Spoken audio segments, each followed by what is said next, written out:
Munkundire nsubire ndabahe mwiriwe mwese canke mwaramutse bivanye naho buri umwe wese adukurikira aherereye. Mwese mudukurikirana muherereye ku mugabane w'Abanyamerika, bari hirya no hino ku mugabane w'Abanyaburaya, mudukurikirana muherereye ku mugabane wa Aziya, bari ngaha mu gihugu cacu, mu bihugu vyacu, muri Kenya, Uganda, Afrika du Sud, Zambia, Tanzania, Rwanda, Congo, muri ngaha mu gihugu cacu c'Uburundi, intara, amakomine, imitumba, ubucimbira, imisozi bigiye bitandukanye bivanye naho buri umwe wese adukurikirana aherereye. Mwese ndabahaye kaze.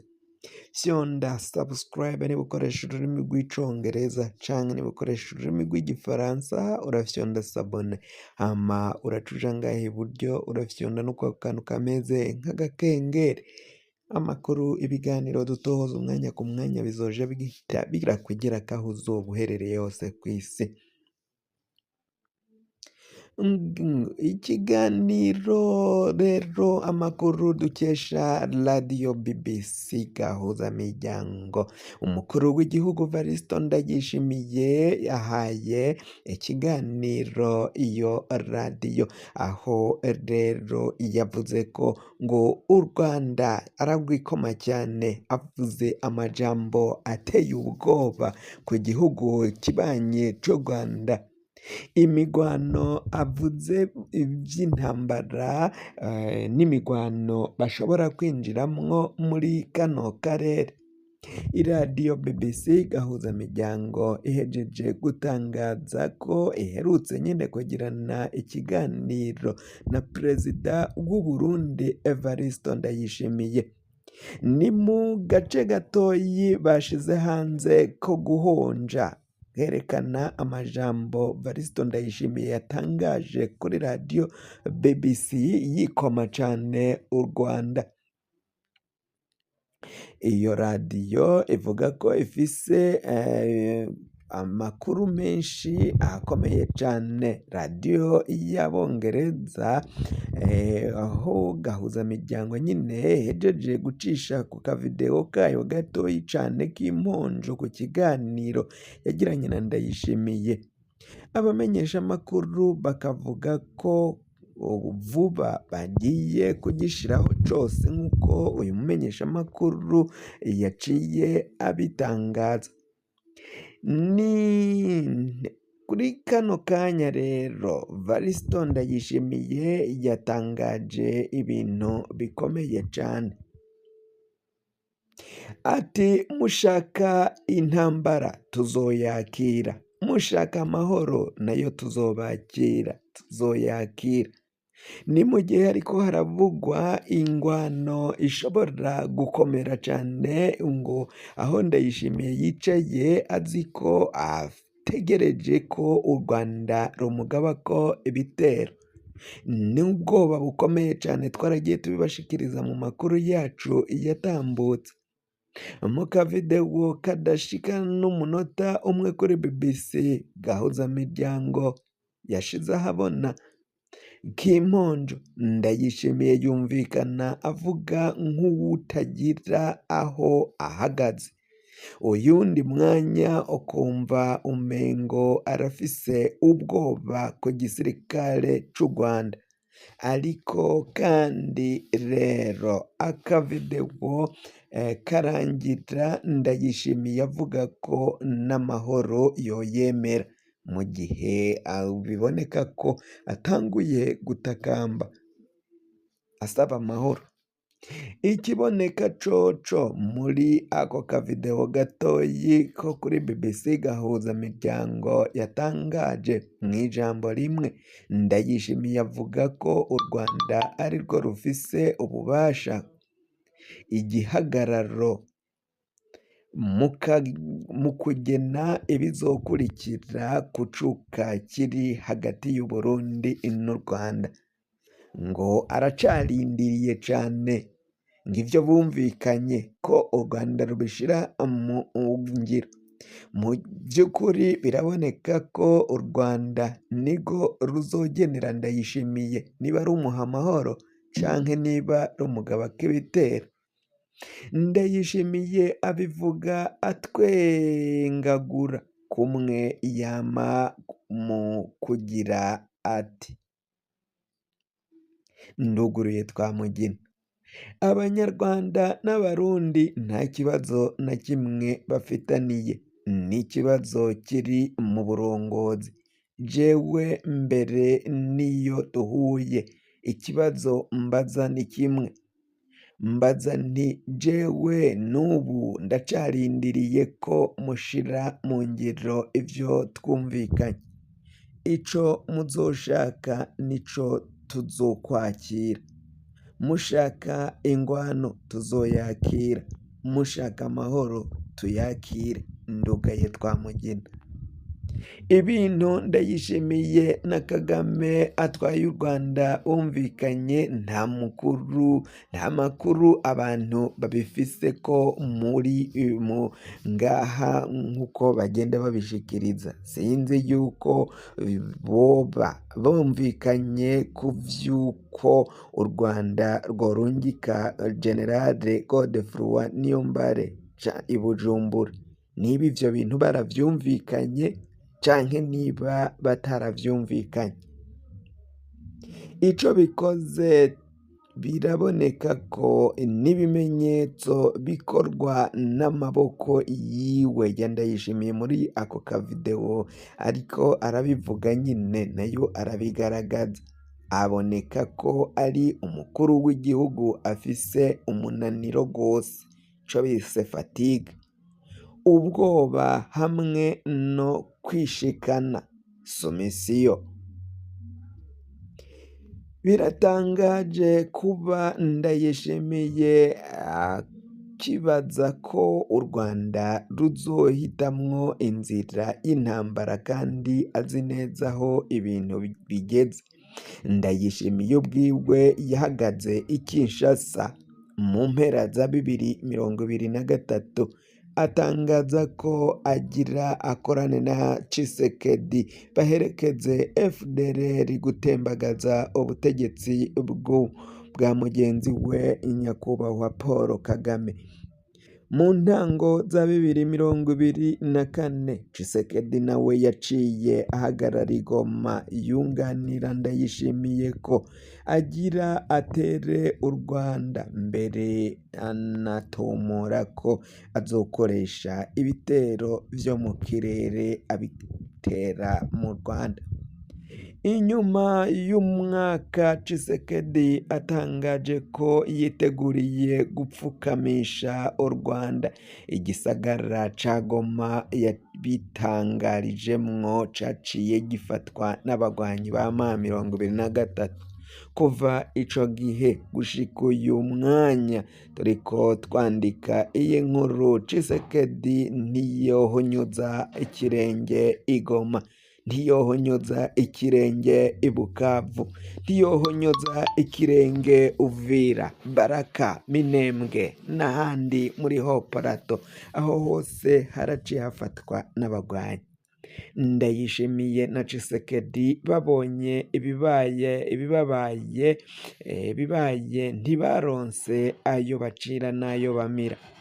Ubu inyuma y'imyaka 3 ingabo za Tshisekedi na Ndayishimiye zikinagijwe muri Goma, Bukavu, Uvira n'ahandi nko mu Minembwe, bibandanya kunyuka. Bariko baratsindwa ku rugamba bimwe biteye isoni.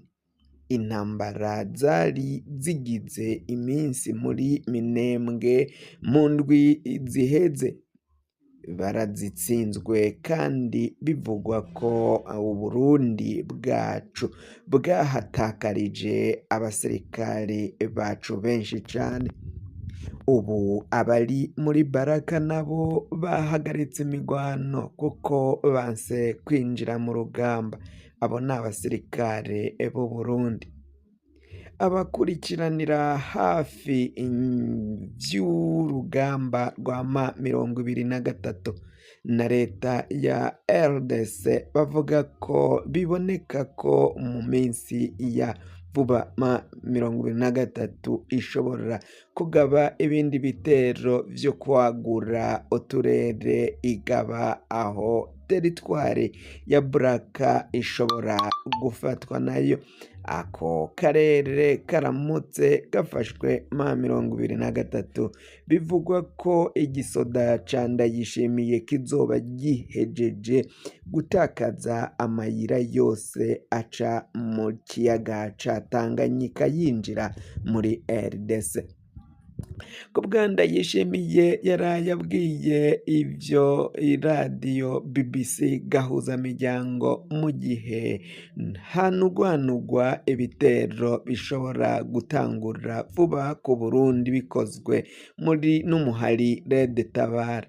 Ivyo kandi abivuze mu gihe intambara yagiye gucamwo amafaranga muri RDC ariko arazitsindwa ku rugero ruteye agahinda. Ivyo bikaba bimeze uko nyene mu gihe igisoda c'u Burundi camaze kumubana ivyondo kandi cahora cubahitse mw'isi no mu karere. Ubutunzi bw'igihugu busa n'ubwamaze guhenukira mu manga bivuye ku burongozi bwiwe bubi. Bihimirije amatora we nyene ubwiwe amuteye ubwoba. Mu mugambwe wiwe yikeka abansi gusa nayo intambara yagiye gukomanga ku rubibe rw'u Rwanda muri 2023 ubu zigeze hafi ya Tanganyika na Uvira ninko kw'irembo ziherereye. Uwo Ndayishimiye rero niwe yabwiye radio BBC gahuzamiryango ko Perezida Paul Kagame w'u Rwanda ashaka amahoro azoyakira, ashatse intambara nayo akayakira. No kuvuga ko Ndayishimiye yemeje ko atamahitamwo asigaranye. Abona ko Ndayishimiye rero abona ko atabeshe kuko ubwiwe arazirikana ko igihe yarafise ububasha bwo guhitamwo hari muri 2023 gusa ndiyanse guhitamwo amahoro, ahitamwo ingwano azijana kuzikomangisha ku rubibe rw'u Rwanda hafi n'igisagara ca Rubavu. Hakurya ya Rubavu ni muri Goma. Kuva ahisemwo gutwara ingabo z'u Burundi muri gisagara ca Goma ahegereye nyene rubibe rw'u Rwanda mu bice vya Gisenyi na Ruhengeri, arazi ko ibiriko birakurikira atajambo pouvoir ubushobozi abifiseko.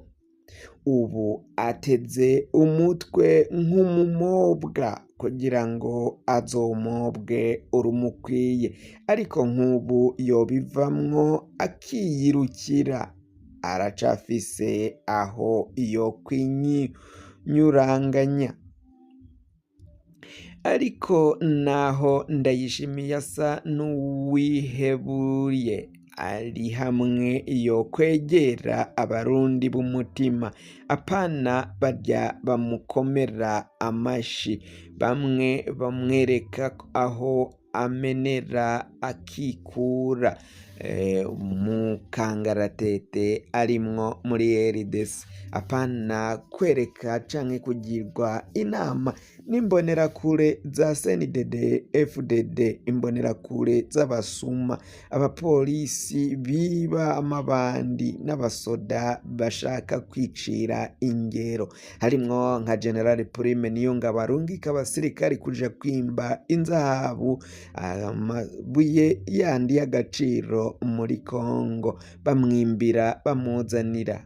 Harimwo nka General Elia Ndizigiye batazira General Muzinga, mu gisirikare c'u Burundi. Uwo ariko arimbisha inzahabu arungikira General Prime Niyongabo. Abo nta nama bamugira atari iyo kuguma muri Kongo, nyamara yegereye abagabo b'umutima b'ijambo n'ijunja barashobora kumuha inama, niyanka naho azokwibuka kubogora yasheshe. Hagati aho imbonerakure zibwira ko ibintu vyifashe neza muri RDC kandi zirubahuka zikavyizera gose ko ivyabo bihagaze neza, nyamara vyarayangaye, ibintu vyarunyutse gushika muri kino gihe. Amakuru yacu rero tugiye kuba turayahagarikiye ngaha. Wafyonda subscribe niba ukoresha ururimi rw'icongereza, canke niba ukoresha ururimi rw'igifaransa urafyonda sabone, hama ugaca uja ngaho iburyo ugafyonda no kwa kantu kameze nk'agakengeri. Amakuru, ibiganiro dutohoza umwanya ku mwanya bizoja biragushikira aho uzoba uherereye hose kw'isi. Mwahejeje gufyonda subscribe kandi tukaba tubakengurukira cane muri abo kubahwa. Amakuru yacu nakagaruka, nagahwane, ndabikebanuye. Umukama abandanye kubazigama, azigame abarundi n'abarundikazi. Mugiraho muba mwubahwe.